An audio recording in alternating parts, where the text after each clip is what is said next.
My cousin publicly humiliated my autistic son in front of dozens. So we left, and she called CPS and tried to have my son taken away, not realizing just how fast the tables can turn.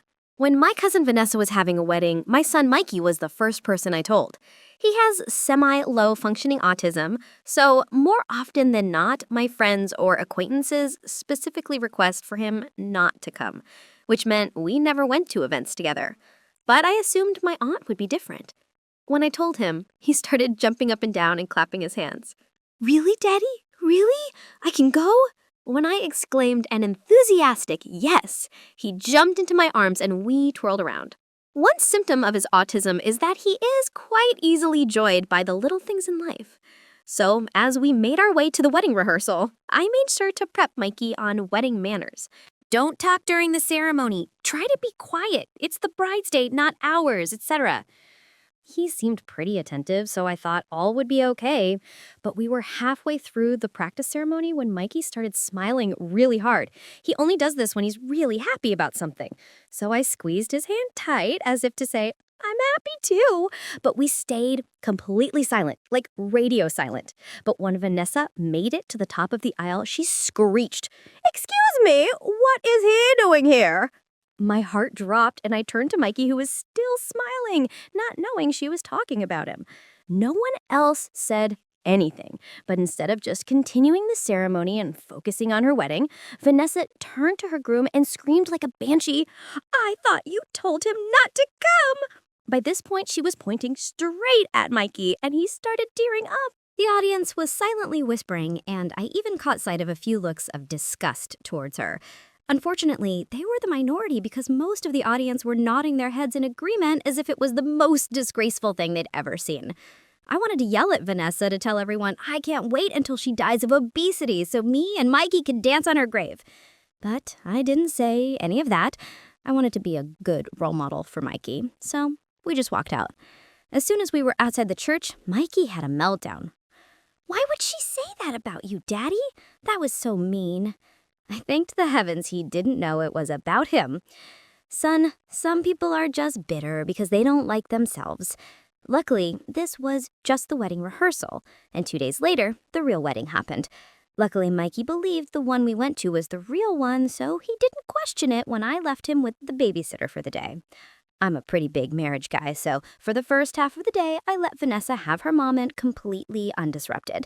It wasn't until dinner that I tapped my glass to make a speech. The whole room was silent. Vanessa took the opportunity to mouth the words, "Thank you for not bringing him." I smiled, but not for the reason she was thinking. As you can see, I am currently at this wedding without my wonderful son, Mikey. The air was filled with an awkward tension, but I didn't care. A lot of you didn't want him here today, but he still wanted to give a few words. I then took my phone out and started playing a voice recording. It was one I had secretly recorded of Mikey talking about how happy he was for Vanessa and her husband in 7-year-old terms. Hearing his voice so full of happiness made me tear up, and the rest of the table did too, except Vanessa, who looked so angry I thought she was about to explode. Still, she cheersed with me and the rest of the family. Little did I know, that moment ended up being the calm before the storm, because the next day, not even 24 hours later, there was a knock at the door and it wasn't Vanessa. Instead, it was CPS. They asked me a few vague questions before barging past me and examining my home. My head was spinning and I barely understood what was going on. The woman started marking every little thing down on a clipboard. Mikey's mattress with no bed frame because of overstimulation. Noted. Plastic on the furniture because of Mikey's toilet accidents. Noted. Locks on the cupboards to protect him from sharp objects. All noted. All marked as evidence. I tried to tell her about his autism, but that's when she whispered under her breath, "That's what they all say," before calling her higher up. I assumed this was due to inexperience since she looked like she'd just graduated college. When she hung up, she told me they had to do an emergency removal order and were going to place him in the hands of his closest relative. I immediately offered his grandma. The following 72 hours were hell. My stomach was turning and I felt completely powerless. And above everything, I was angry. I knew somehow Vanessa was behind this, and once everything was said and done, I planned on making her pay. This wasn't just about excluding him from a wedding anymore. She was trying to take my son away permanently. As I sat in my empty house, surrounded by Mikey's toys and clothes, I started making phone calls. First to a lawyer who specialized in family court and disability rights, then to my mom who confirmed they hadn't placed Mikey with her despite my request, then to Mikey's developmental pediatrician, who was outraged when I explained the situation. Nobody messes with my son. Nobody. Vanessa had no idea what she just started. I spent the next morning frantically gathering every document I could find related to Mikey's care. Medical records, therapy assessments, school IEPs, notes from his pediatrician, anything that would prove I was a good father. My hands were shaking so bad I could barely organize the papers. I kept thinking about Mikey and where he might be. Was he getting his medications? Did they know about his sensory issues? Was someone making sure he had his special blanket at night? I called his developmental pediatrician, Dr. Chen, again to see if she could write a letter explaining his accommodations. She was absolutely furious about the situation. I've been Mikey's doctor for 5 years. Those accommodations are medically necessary, not neglect. She sounded personally offended. I'll have a letter for you within the hour, and I'm happy to testify if needed. While waiting, I reached out to my neighbor Morgan, who works as a special education teacher. She's known Mikey since he was 4 and has helped me implement a lot of his home strategies. She immediately offered to write a character reference. "This is absolutely ridiculous," she said. "I see you with Mikey every day. You're the most devoted father I know." By noon, I had a small stack of documentation and was on my way to meet with the lawyer I'd called, Elizabeth Reyes. She specialized in cases involving children with disabilities and came highly recommended by a parent support group I belonged to. Her office was small but welcoming, with children's drawings on the walls. Elizabeth was all business, though, taking detailed notes as I explained everything from the wedding invitation to the CPS visit. "So you believe your niece made this call as retaliation for the recording?" she asked, raising an eyebrow. I nodded. "I know it sounds paranoid, but the timing is too perfect." Less than 24 hours after I embarrassed her at her wedding, CPS shows up. Elizabeth didn't look surprised. Unfortunately, false CPS reports as revenge happen more often than you'd think. "The good news is we can fight this," she explained. "The emergency removal would require a hearing within 72 hours. We needed to be ready to present our case, which meant more documentation and witnesses who could vouch for my parenting. In the meantime," she said, "I'll file an emergency motion for visitation. They can't keep you from seeing Mikey while this is investigated." I left her office with a to-do list a mile long and headed straight to Mikey's school. The principal, Mrs. Taylor, was shocked when I told her what happened. She immediately pulled Mikey's file and promised to write a letter documenting his progress and our regular meetings. "I've seen how you are with him at every school event," she told me. "Anyone who spends 5 minutes watching you two together knows how much you care." On my way home, I got a call from my mom. Her voice was tight with anger. "I just got off the phone with your Aunt Linda. Apparently, Vanessa told her Mikey had a complete meltdown at the rehearsal and you did nothing to control him." My blood boiled. "What? He was perfectly quiet until she started screaming." "I know," Mom said, "but she's telling everyone you're neglectful and that Mikey is dangerous and out of control. Linda mentioned Vanessa was worried you're not equipped to handle his needs." That explained the CPS call. Vanessa had painted me as an incompetent father who couldn't manage his son's disability. The realization made me sick to my stomach. When I got home, there was another surprise waiting. A Facebook message from Thomas, Vanessa's new husband. It simply read, "I had nothing to do with this. I'm sorry." I wasn't sure whether to believe him or not, but I screenshotted it anyway. Could be useful later. My phone rang again, unknown number. I answered hesitantly. "Mr. Williams, this is Jordan from Child Protective Services. I'm Mikey's assigned caseworker." My heart skipped. "Where's my son? Is he okay?" "He's currently in an emergency placement with a foster family experienced with autistic children." His voice was kinder than the woman who'd come to my house. "I understand you requested placement with your mother." "Yes," I said quickly. "She knows his routines, his medications, everything." "We are looking into that option, but I wanted to let you know you've been approved for a supervised visit tomorrow at 2 p.m. at our office." I nearly collapsed with relief. "Thank you. I'll be there." After hanging up, I immediately called Elizabeth to update her. She was pleased about the visit, but warned me to be careful. They'll be watching your interactions closely, she cautioned. Be natural, but stay calm, even if Mikey is upset. Don't say anything negative about CPS or make accusations about your niece. That night was the longest of my life.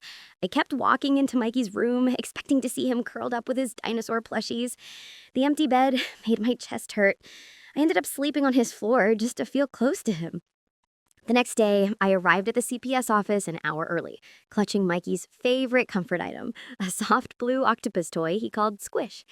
The waiting room was depressing. All faded posters and uncomfortable chairs.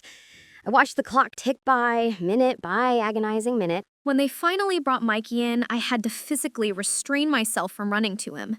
He looked exhausted, with dark circles under his eyes. When he saw me, his whole face lit up. "Daddy!" He launched himself at me and I caught him in a tight hug. Over his shoulder, I could see the caseworker, Jordan, watching us with a neutral expression. "Hey, buddy," I said, my voice thick. "I missed you so much." Mikey was talking a mile a minute, telling me about the strange house and the lady who doesn't cut sandwiches right. It broke my heart that he didn't understand why he couldn't come home with me. When our hour was up, the meltdown was catastrophic. He clung to these screaming and sobbing. I tried the calming techniques we always use, but nothing worked. The more upset he got, the more I worried it looked bad for me.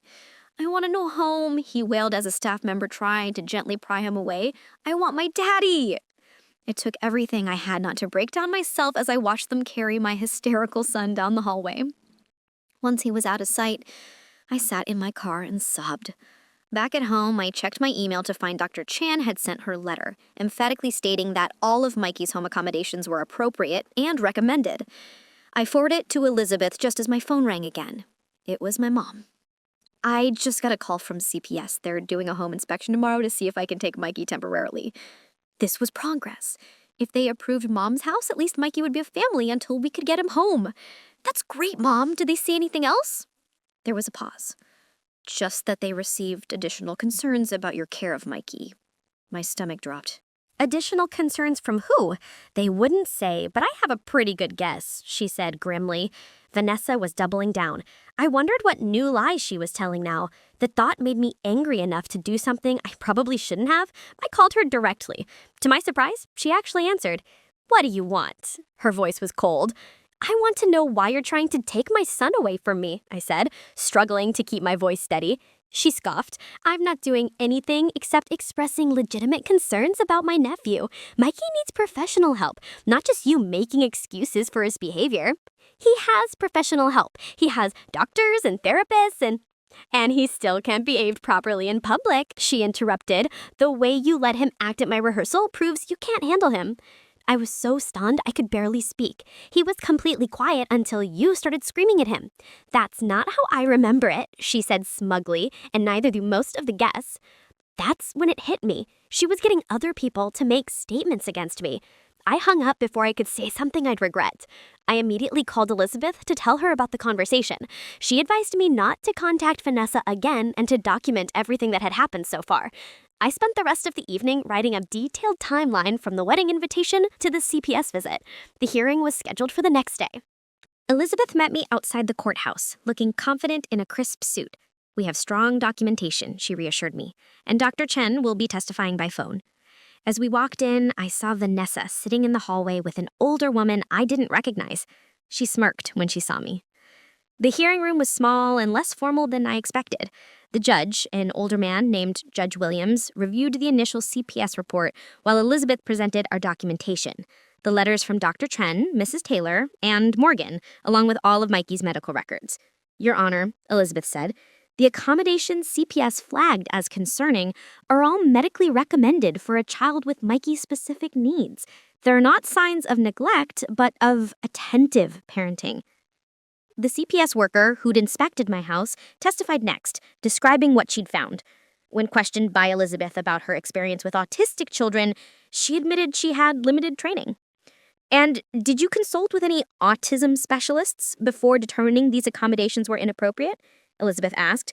"Well, no, but—" "Thank you," Elizabeth cut her off smoothly. Dr. Chen's testimony was powerful.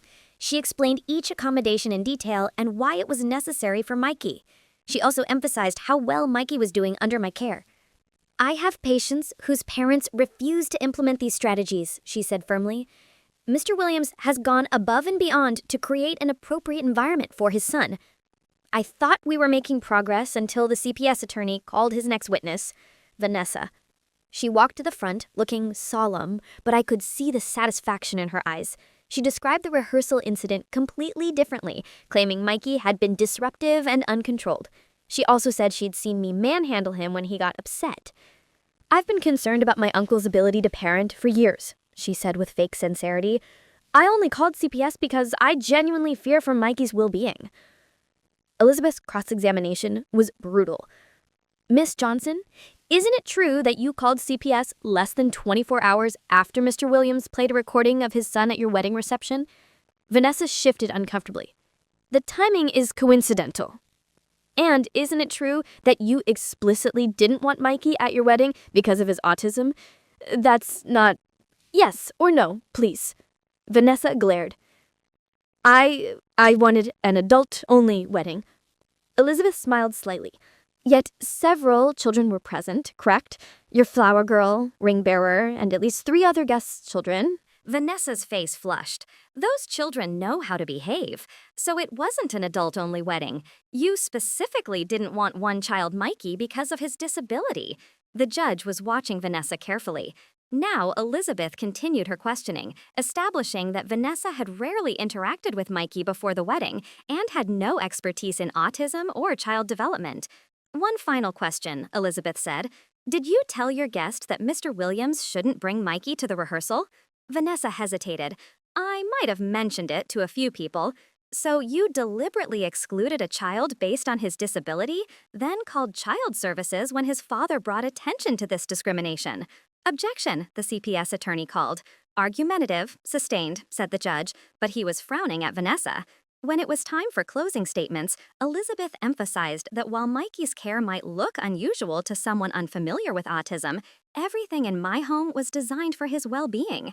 The only evidence against my client is the testimony of a woman who has demonstrated clear bias against his son and who made this report immediately after being embarrassed at her wedding.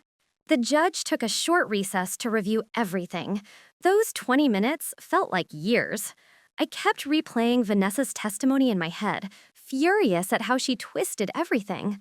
When Judge Williams returned, he looked directly at me. Mr. Williams, I'm dismissing the emergency removal order. Based on the evidence presented, I see no indication of neglect or harm. In fact, quite the opposite. The relief was so intense, I nearly fell out of my chair. However, he continued, I am ordering a follow-up home visit with a specialist in developmental disabilities to ensure all accommodations are appropriate.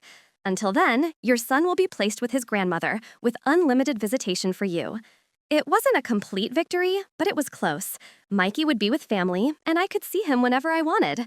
As we left the courtroom, Vanessa pushed past me, face twisted with anger. This isn't over, she hissed. Elizabeth put a hand on my shoulder. Actually, I think it is, she said loudly enough for Vanessa to hear. And if you make any more false reports, my client will pursue legal action for harassment. I was allowed to pick Mikey up from the foster home that afternoon. The foster mom seemed nice, but admitted he'd been struggling. He's barely slept, she told me gently. He keeps asking for his daddy and his room. When Mikey saw me, he was cautious at first, like he was afraid I'd disappear again. But when I told him we were going to Grandma's house, his whole body relaxed. And you'll be there too? He asked anxiously. Every day, buddy, I promise. On the drive to my mom's, Mikey fell asleep, clutching Squish. I kept glancing at him in the rearview mirror, still not quite believing I had him back. At Mom's house, we set up his temporary room together, trying to make it as familiar as possible. I brought his weighted blanket, his visual schedule board, and some of his favorite books. Mom had already stocked the fridge with his preferred foods. I always knew that girl was trouble, Mom muttered as we worked. Even as a child, she was a bully. I told her about Vanessa's threat as we left court. Mom shook her head. Let her try something, she said fiercely. We are ready for her now. That night, I stayed at Mom's, sleeping on an air mattress next to Mikey's bed. Around midnight, I woke to find him standing next to me, tears streaking his face. What's wrong, buddy? I asked, pulling him close. I had a bad dream, he whispered. The mean lady took me away again. I held him tight, promising no one would ever take him away. Eventually, he fell back asleep in my arms, and I carefully carried him back to bed. The next morning, I got a call from Jordan, the CPS caseworker. The specialist would be doing their home visit at my house the following day. We arranged for Mikey to be there too, so they could observe us in our normal environment. For what it's worth, Jordan said, after reviewing Dr. Chen's letter and the judge's decision, I don't anticipate any issues. I spent the day deep cleaning the house and making sure everything was perfect. Mom helped me organize Mikey's medication chart and therapy schedule to show the specialist. That evening, I got a strange text from an unknown number. Check your email. You need to see this. I opened my email to find a message with no subject line. The attachment was a video file. I clicked play and felt my blood run cold. It was footage from Vanessa's wedding reception, taken by someone at a nearby table. It showed me giving my toast and playing Mikey's recording. But it also captured what happened after, when I thought no one was watching. Vanessa was leaning close to several guests, pointing at me and clearly talking about me. The camera was too far away to catch what she was saying, but her gestures were animated and angry. Then came the decisive moment. She pulled out her phone, typed something, and showed it to the person next to her, who nodded encouragingly. The timestamp on the video was 9:47 p.m. According to my CPS documentation, the initial report was made at 9:52 p.m., 5 minutes later. I immediately forwarded the video to Elizabeth with the message, "Proof Vanessa made the call from the wedding reception." Her response came quickly. "Bingo. Who sent this to you?" I realized I still didn't know. I replied to the unknown number. "Thank you. Who is this?" The response shocked me. "Thomas, Vanessa's husband. I'm sorry about all of this. I tried to stop her. I didn't know what to make of this. Was he genuinely sorry, or was this some kind of trap?" I decided to be cautious. "Why are you helping me?" I texted back. "Because what she's doing is wrong," came the reply. "She's been obsessed with making you pay for humiliating her. She even convinced her bridesmaid to make a false statement to CPS." This was huge. I called Elizabeth and read her the texts. She advised me to ask Thomas if he'd be willing to provide a statement, but not to pressure him. "Be careful," she warned. "If Vanessa finds out he's helping you, it could create an even bigger problem." I texted Thomas again. "Would you be willing to tell the truth to CPS?" The response took almost an hour. "I'll think about it, but Vanessa can't know it was me." The next day was the home visit with the specialist. Dr. Ramirez was nothing like the first CPS worker. She was older, experienced, and immediately got down on Mikey's level to talk to him. She asked him to show her his room, his toys, his schedule board, treating him with respect rather than pity. She spent 2 hours observing us together, asking thoughtful questions about our routines and watching how Mikey and I interacted. She nodded approvingly when she saw his sensory corner and the picture communication cards we used when he was overwhelmed. "You've created a very supportive environment," she told me as we wrapped up. "My report will reflect that." I felt a weight lifting off my shoulders. We were almost through this nightmare. I just needed her official report, and then Mikey could come home permanently. That evening, I got another text from Thomas. "Vanessa knows someone sent you the video. She's furious. Be careful." Before I could respond, my phone rang. It was Jordan from CPS. "Mr. Williams, I'm calling because we've received another report regarding Mikey." My heart sank. What now? "The caller claims you've been medicating your son unnecessarily to control his behavior." I couldn't believe it. That's completely false. His medications are all prescribed by Dr. Chen. I have the records to prove it. "I understand," Jordan said, sounding tired. "Given the circumstances and the judge's previous ruling, we're not taking action on this report, but I wanted you to be aware." Vanessa was getting desperate. The fact that this new accusation wasn't being acted on suggested CPS was starting to see through her tactics, but I was still worried about what she might try next. I called Elizabeth again to update her on the new development. "This is actually good for us," she said.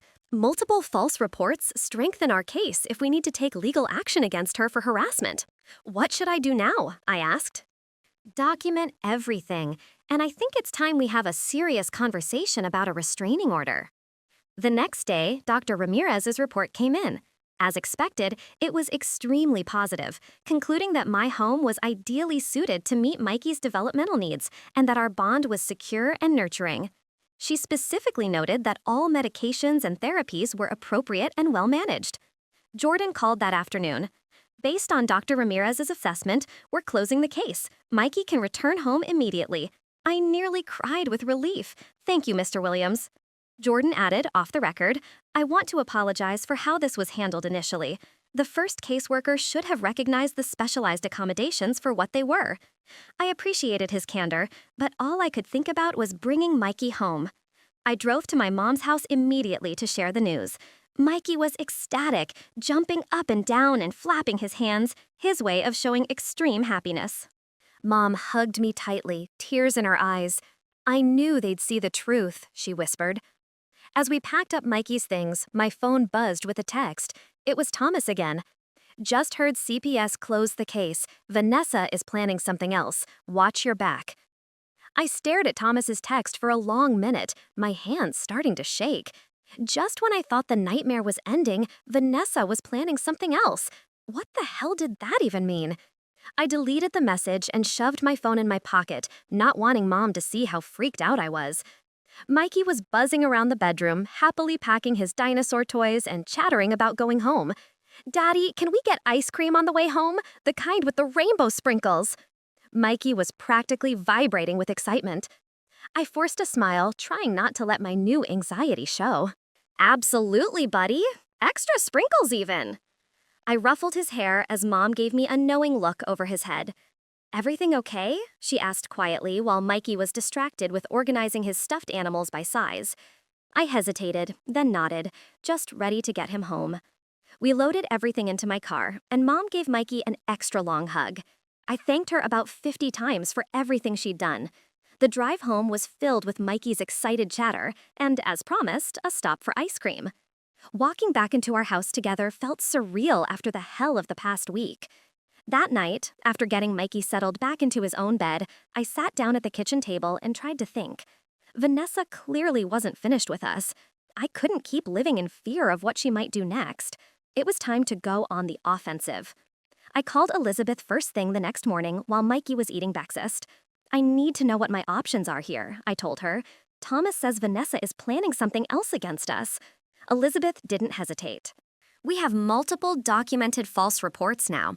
That's harassment, potentially defamation, depending on what she's told people. We could file for a restraining order or even pursue civil damages. I just want her to leave us alone, I said, watching Mikey carefully arrange his cereal in patterns only he understood. What's the fastest way to make that happen? Let me draft a cease and desist letter. Coming from a lawyer, it might be enough to scare her straight. And if not, it establishes a paper trail for further legal action. I agreed, and Elizabeth promised to email me the letter by end of day. Meanwhile, I called Dr. Chen to update her on the situation and scheduled an appointment to get Mikey back into his routine. With Mikey back at school the next day, I tried to settle back into normal life.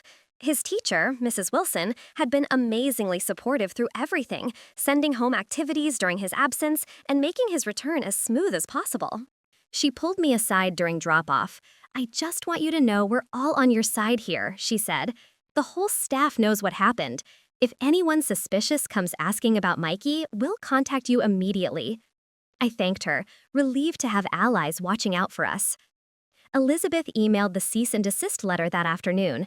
It was formal and intimidating, outlining all of Vanessa's actions and warning of legal consequences if the harassment continued. I printed it, planning to mail it certified so she couldn't claim she never received it. That evening, I was helping Mikey with his bath when the doorbell rang. Telling him to stay put for a minute, I quickly dried my hands and went to answer it. When I checked through the peephole, my stomach dropped. It was Vanessa. For a split second, I considered not answering, but then I realized this might be my chance to end this once and for all. I opened the door but blocked the entrance completely. "What do you want?" I asked coldly. Vanessa looked different than at the wedding or courthouse. Her makeup was minimal and she seemed tired. "I need to talk to you," she said. "I have nothing to say to you. In fact, I was just about to mail you this." I grabbed the cease and desist letter from the side table and thrust it at her. She took it, glancing at the letterhead. More legal threats. Real mature. You tried to take my son away from me with lies? I said, keeping my voice low but intense. You're lucky all you're getting is a letter. Vanessa's face hardened. You humiliated me at my wedding in front of everyone I know. You humiliated yourself when you screamed at a disabled child, I countered. Now get off my property before I call the police and report you for harassment. I started to close the door, but Vanessa stuck her foot in the way. Wait, Thomas left me. That stopped me cold. What? He left me? She repeated, her voice cracking slightly. 3 days ago, said he couldn't be with someone who would do what I did to Mikey. I didn't know what to say. Part of me felt a flash of vindication, but seeing her obvious distress made it hollow. That's between you and Thomas, I finally said. It has nothing to do with me or Mikey. He was helping you, wasn't he? She looked up at me, her eyes narrowing. The video, it had to be him. I kept my face neutral. The last thing I needed was to get Thomas in more trouble if there was any chance of reconciliation between them. Doesn't matter who sent it. What matters is you were caught in your lies, and you need to stop now for good. Vanessa's expression changed, hardening again. You think you've won, don't you? That everyone's on your side now. Well, guess what? I've been talking to other family members, telling them how you're using Mikey's condition for attention and sympathy. I couldn't believe she was still trying to turn people against us. Get out, I snapped, pushing the door against her foot. People believe me, she continued. Daddy, Mikey's voice came from behind me. I'm all clean now. I turned to see him standing in the hallway, wet hair sticking up in all directions, wearing his dinosaur pajamas. When he spotted Vanessa, his whole body tensed. It's the mean lady, he whispered loudly, his hands starting to flap anxiously. Vanessa's eyes widened as she looked at Mikey, really looked at him, maybe for the first time. He was starting to rock back and forth, a sure sign of rising anxiety. Buddy, go wait in your room, I said gently. I'll be there in just a minute to read your story. But Mikey didn't move. He was staring at Vanessa with an intensity I rarely saw from him. Then, to my complete surprise, he stepped forward. You were mean to my daddy, he said, his voice wavering but determined. At the fancy party, you yelled and made people sad. Vanessa seemed stunned into silence. Mikey continued, his words coming faster now. I didn't do anything bad. I was quiet like Daddy said, but you were loud and scary. His hands were flapping more intensely, but he kept going. You shouldn't be mean to people. That's what my teacher says. I was frozen, watching my son stand up for himself in a way I'd never seen before. Pride swelled in my chest, momentarily drowning out my concern about his rising agitation. Vanessa looked from Mikey to me, her expression unreadable. Then, without another word, she turned and walked away. I closed the door and immediately went to Mikey, who was now in full stemming mode, rocking and flapping. Hey, buddy, that was really brave, I said, guiding him back to his bedroom. I'm so proud of you for using your words. It took longer than usual to get him settled that night. The encounter with Vanessa had triggered his anxiety, and we had to go through his calming routine twice before he was relaxed enough for sleep. As I sat beside his bed, watching him finally drift off, I wondered if Vanessa's unexpected visit was the something else Thomas had warned about, or if there was more coming. The next morning, I got a surprising email from Jordan at CPS. He wanted to meet with me to discuss some new developments. My stomach nodded instantly, but I agreed to see him during Mikey's school hours. Jordan met me at a coffee shop, looking uncomfortable. I wanted to talk to you off the record, he said after we sat down. We received another report about you yesterday. My hands clenched around my coffee cup. Let me guess, from my niece, Vanessa? Jordan shook his head. That's just it. It wasn't from her. It was from someone named Charles Johnson, claimed to be your uncle. I blanked in confusion. I don't have an uncle. Charles, the only Charles in the family, is realization dawned. That's Vanessa's dad, my mom's brother. Jordan nodded slowly. The accusations are almost identical to your niece's, too similar to be coincidence. She's using her dad to make the reports now, I said, the pieces clicking into place, since she knows you're onto her. Normally, we'd have to investigate any new report, Jordan explained, but given the pattern here and Dr. Ramirez's recent positive assessment, my supervisor has marked this as potentially malicious. He paused. I shouldn't be telling you this, but I thought you should know what you're dealing with. I thanked him for the heads up, my mind already racing with this new information. When I got home, I called Elizabeth immediately and explained what Jordan had told me. "This is actually perfect," she said, sounding almost pleased. "Now we can demonstrate a pattern of coordinated harassment. I'd like to amend our cease and desist to include all members of Vanessa's immediate family." While Elizabeth worked on the legal side, I decided it was time to bring in reinforcements of my own. I called my mom and filled her in on everything. Vanessa's visit, Uncle Charles's false report, all of it. Mom was livid. "Charles always did whatever his precious daughter wanted," she fumed. "But this is beyond the pale. I'm calling a family meeting." I tried to talk her out of it, worried it would only escalate things, but Mom was adamant. "This isn't just about you and Mikey anymore. They're dragging the whole family into their vendetta." Everyone needs to know what's really happening. The family meeting was set for Sunday afternoon at my mom's house. I was a nervous wreck leading up to it, especially when Mom told me she'd invited everyone, including Vanessa and her parents. I arranged for Mikey to have a play date with his friend from therapy so he wouldn't have to deal with the stress.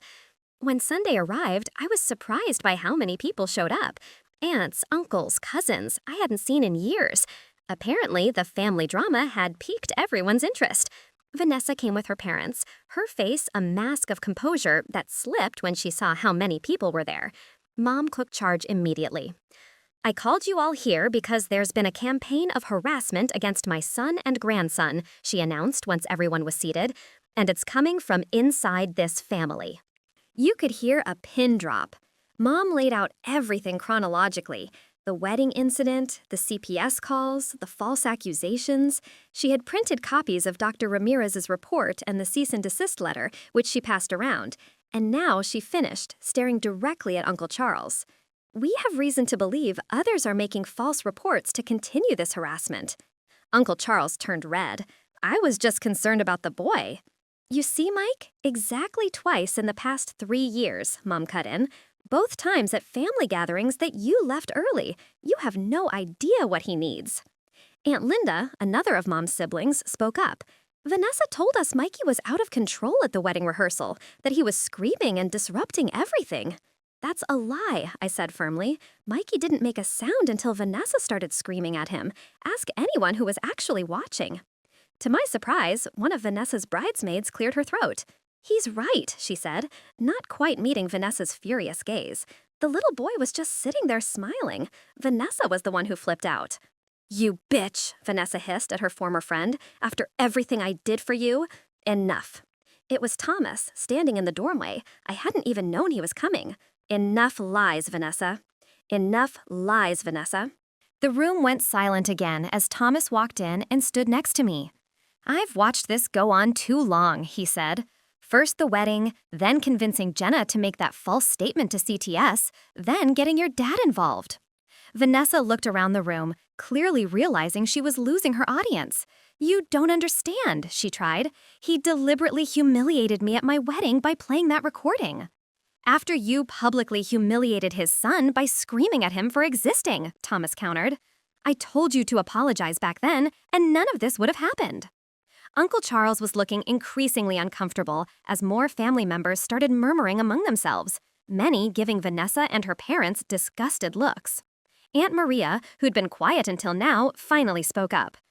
"I always bring my daughter with Down syndrome to family events. Are you saying she wouldn't have been welcome at your wedding either?" The tide was turning fast. One by one, family members expressed their disappointment in Vanessa's behavior. Some shared stories of times she'd been cruel or exclusionary in the past. It was like once the dam broke, years of bottled-up grievances came pouring out. Finally, Uncle Charles stood up. "This meeting is over," he announced shakily. "Vanessa, Linda, we're leaving." But before they could go, my mom stepped in front of the door. "Not until I make something perfectly clear," she said. "If any of you make another false report, contact CPS, or spread lies about my son or grandson again, I will personally make sure every person in this family knows exactly what kind of people you are, and we will pursue every legal option available to us." The room erupted of supportive agreements. Vanessa looked around at the unified front against her and finally seemed to understand she'd lost without another word. She pushed past my mom and left, her parents hurrying after her. Thomas stayed behind. I'm sorry, I didn't stand up to her sooner, he told me. I kept hoping she'd come to her senses. I nodded, still processing everything that had just happened. Thank you for coming today. It made a difference.